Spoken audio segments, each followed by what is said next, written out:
Assalamualaikum warahmatullahi wabarakatuh. Perkenalkan, nama saya Meria Susanti, NPM 247100018.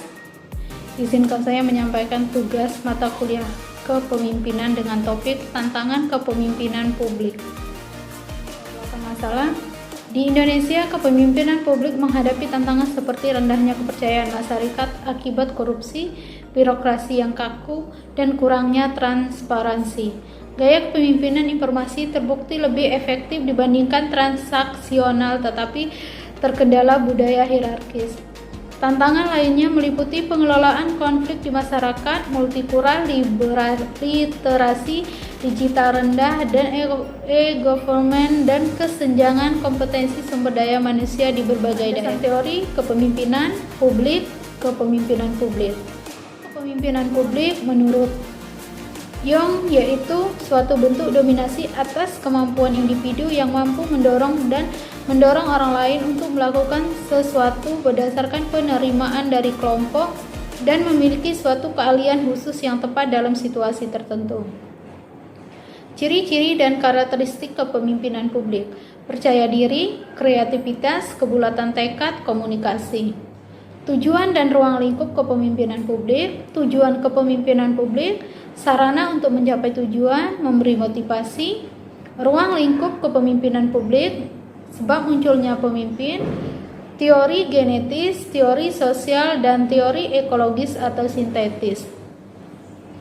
Gaya kepemimpinan: kepemimpinan demokratis, kepemimpinan otokratis, kepemimpinan afiliatif, dan kepemimpinan visioner.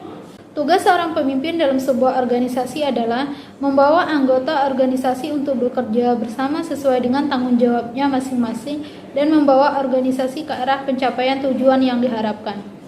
Selain itu, tugas pemimpin organisasi adalah mengawasi, membenarkan, meluruskan, memandu, menerjemahkan, menetralisir, mengorganisasikan, dan mentransformasikan kebutuhan dan harapan anggota organisasi. Teknik kepemimpinan. Kategori teknik kepemimpinan adalah antara lain etika profesi pemimpin dan etiket, kebutuhan dan motivasi, dinamika kelompok, komunikasi, kemampuan pengambilan keputusan, dan keterampilan berdiskusi. Masalah yang timbul dalam kepemimpinan publik: kegagahan berkomunikasi, kurang akuntabilitas, segan untuk melakukan pemecatan, kurangnya pemerataan, kurangnya visi yang jelas, eksekusi yang tidak berjalan, tidak bisa menyusun budaya perusahaan yang kuat. Metode penulisan makalah. Pertama, metode teknik pengumpulan data, observasi dan interview atau wawancara. Metode analis, pendekatan, proses analis, dan data diperoleh dari situasi alamiah melalui teknik pengumpulan data yang relevan. Kerangka pikir, tantangan kepemimpinan publik, pengertian kepemimpinan publik, teori-teori kepemimpinan publik, tantangan kepemimpinan publik, dan efektivitas kepemimpinan publik. Konsep dan karakteristik kepemimpinan publik. Kepemimpinan publik merujuk pada peran seorang pemimpin dalam mengelola sumber daya, merancang kebijakan, dan mengimplementasikan program-program yang bertujuan untuk kesejahteraan masyarakat. Kepemimpinan ini tidak hanya terbatas pada kemampuan teknis, tetapi juga melibatkan pendekatan nilai dan etika untuk memenuhi kebutuhan berbagai kelompok pemangku kepentingan. Tantangan kepemimpinan publik di Indonesia: kompleksitas birokrasi dan korupsi, konflik sosial dan multikulturalisme, pemanfaatan teknologi. Peran strategi kepemimpinan publik dalam mengelola tantangan. Kepemimpinan publik yang efektif memainkan peran kunci dalam merespon tantangan-tantangan tersebut. Selain itu, pemimpin publik perlu memiliki kemampuan untuk membangun kepercayaan masyarakat. Strategi untuk meningkatkan efektivitas kepemimpinan publik: penguatan kompetensi pemimpin publik, peningkatan transparansi dan akuntabilitas, meningkatkan partisipasi masyarakat. Kesimpulan: kepemimpinan publik Indonesia memainkan peran yang sangat penting dalam menciptakan tata kelola pemerintah yang efektif, inklusif, dan berorientasi pada kesejahteraan masyarakat. Pemimpin publik dihadapkan pada berbagai tantangan Namun, melalui pendekatan kepemimpinan yang visioner, inklusif, dan transformasional, pemimpin publik dapat mengatasi tantangan tersebut.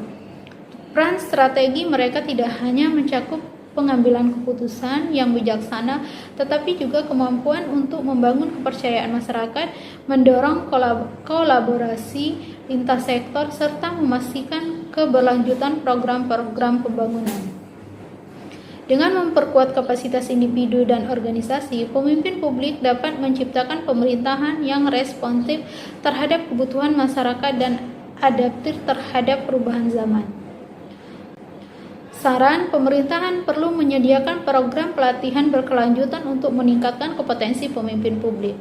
Reformasi birokrasi harus dilakukan secara menyeluruh untuk menciptakan sistem yang lebih fleksibel, responsif, dan berorientasi pada hasilnya.